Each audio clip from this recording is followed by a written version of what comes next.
샬롬 7월 15일 수요일입니다. 이 시간 시편 90편 16절에서 17절로 우리에게 선한 일을 행하신 하나님을 찬양하며 이 시간 우리에게 하나님께서 새로운 은혜를 베푸시기를 간구하겠습니다. 주께서 행하신 일을 주의 종들에게 나타내시며 주의 영광을 그들의 자손에게 나타내소서. 주 우리 하나님의 은총을 우리에게 내리게 하사 우리의 손이 행한 일을 우리에게 경고하게 하소서. 우리의 손이 행한 일을 경고하게 하소서. 주께서 행하신 일을 주의 종들에게 나타내시며 주의 영광을 그들의 자손에게 나타내소서. 주 우리 하나님의 은총을 우리에게 내리게 하사 우리의 손이 행한 일을 우리에게 경고하게 하소서. 우리의 손이 행한 일을 경고하게 하소서. 주께서 행하신 일을 주의 종들에게 나타내시며 주의 영광을 그들의 자손에게 나타내소서. 주 우리 하나님의 은총을 우리에게 내리게 하사 우리의 손이 행한 일을 우리에게 경고하게 하소서. 우리의 손이 행한 일을 경고하게 하소서.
오늘 함께 묵상하실 말씀은 마가복음 3장 1절에서 6절 말씀입니다. 이 말씀을 통해 하나님이 우리에게 주시는 음성을 듣습니다. 함께 말씀을 3번 읽겠습니다. 예수께서 다시 회당에 들어가시니 한쪽 손 마른 사람이 거기 있는지라.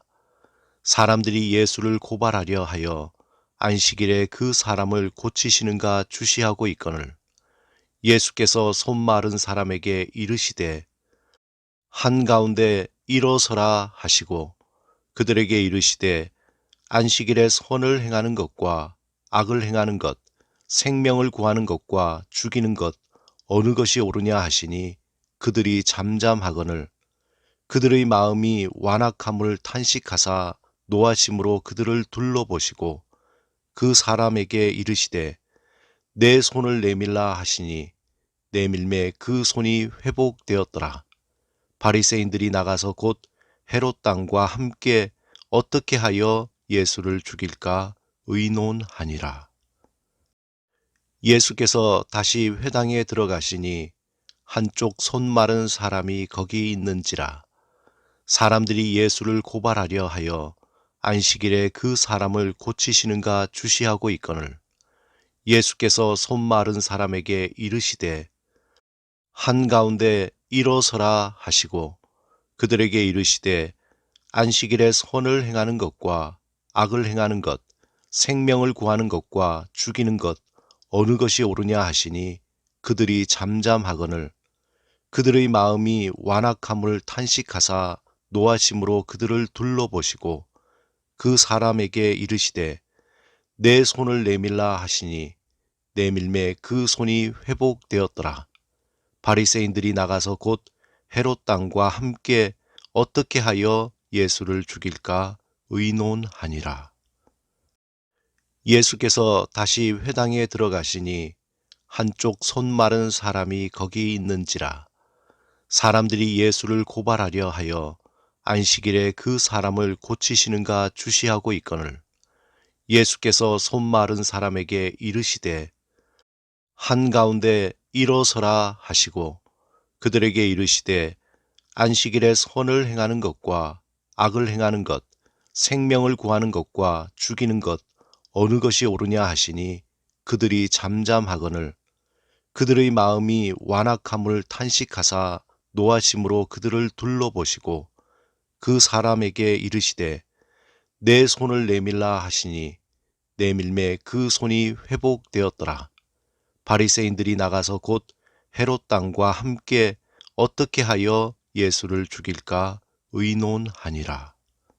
아멘. 예수님이 회당에 들어갔을 때 사람들이 예수님께서 병자들을 고쳐 주실 것으로 믿고 많은 병자들이 몰려와 있었습니다.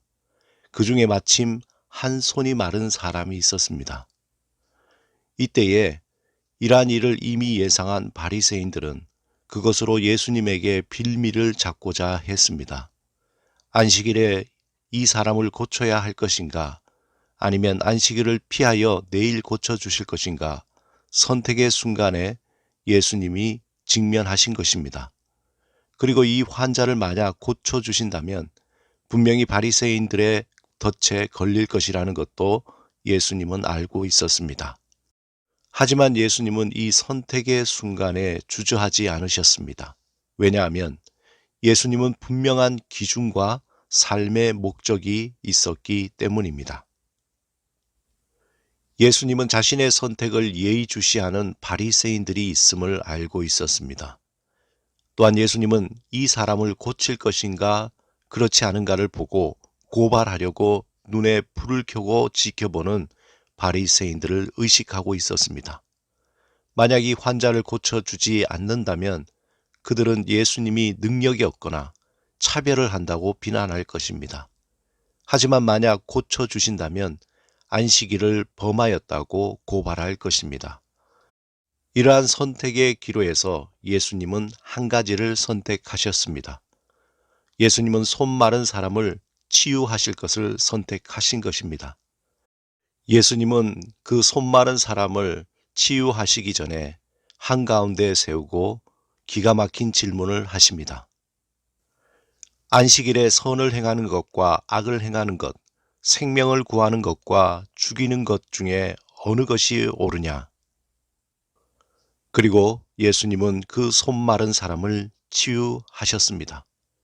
이제 공은 그곳에 모인 사람들, 특히 바리새인들에게 넘어갔습니다. 율법을 잘 알고 잘 해석할 수 있는 바리새인들이 대답해야 할 시간입니다. 사실 이 질문에 대한 대답은 분명합니다.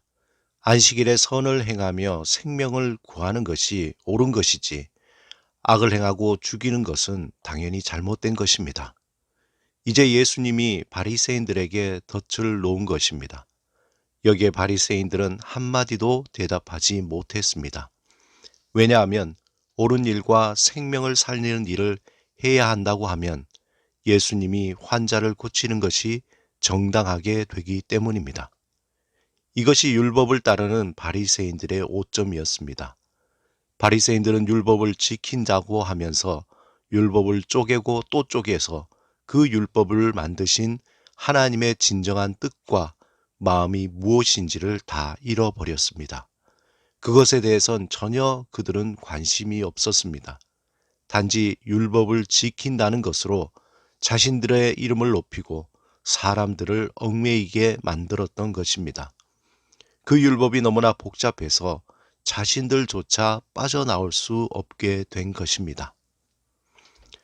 우리의 삶은 항상 선택의 순간입니다. 그것이 예상되는 여유 있는 상황이라면 큰 문제는 없습니다. 하지만 현실은 그 반대입니다. 우리가 예상할 수 없는 애매한 상황에서 선택을 해야 할 경우가 많이 있습니다. 그런데 이러한 선택을 쉽게 생각할 수 없는 것이 그 선택에 대한 결과를 내가 책임져야 한다는 것입니다. 그렇기 때문에 이 선택의 중요한 것은 무엇을 선택할 것인지에 대한 기준이 있어야 합니다. 만약 분명한 기준이 없다면 삶을 살면서 선택하면 선택할수록 삶은 복잡해지고 꼬이게 됩니다. 내가 잘못 선택한 것 때문에 그것을 처리하는데 시간과 물질과 육체적인 소모가 크기 때문입니다. 그렇다면 어떻게 하면 예수님과 같이 옳은 것, 생명을 살리는 지혜로운 선택을 할 수 있을까요? 예수님은 날마다 하나님 앞에 나아가 그분의 뜻을 구하고 하나님의 마음을 품고 의지하는 시간을 가지셨습니다. 예수님은 그 훈련을 통해서 항상 하나님의 뜻을 따라 옳은 것, 생명을 살리는 것을 선택하셨습니다. 그러므로 우리도 삶의 바른 선택을 위해서 더 하나님 앞에 머무는 시간이 필요합니다. 하루의 짧은 시간이라도 하나님 앞에 머무는 시간이 필요합니다. 하나님의 마음을 나의 마음에 품는 그 시간이 필요합니다. 하나님 앞에 나의 욕심을 버리고 하나님의 뜻을 구하는 시간이 필요합니다. 사단은 우리의 빈틈을 너무나 잘 알고 있습니다. 마치 오늘 본문에 나오는 바리새인들처럼 항상 우리를 감시하며 넘어지게 하려고 그 틈을 찾고 있습니다. 그러므로 우리는 영적으로 깨어 옳은 것, 생명을 살리는 것을 선택해야 합니다. 오늘 하루 하나님의 옳은 것, 생명을 살리는 것을 선택하며 사시기 바랍니다. 그것을 위해 하나님께 지혜를 구하시기 바랍니다. 그리하면 후히 주시고 꾸짖지 아니하시는 하나님이 우리에게 충만한 지혜로 옳은 것을 선택하게 해 주실 것입니다. 함께 기도하시겠습니다. 주님, 나의 욕심을 버리고 주의 뜻을 구하며 주의 마음을 품고 의지하는 시간을 갖게 하옵소서. 선택의 순간에 하나님의 옳은 것, 생명을 살리는 지혜로운 선택을 하게 하옵소서. 예수 그리스도 이름으로 기도드립니다. 아멘.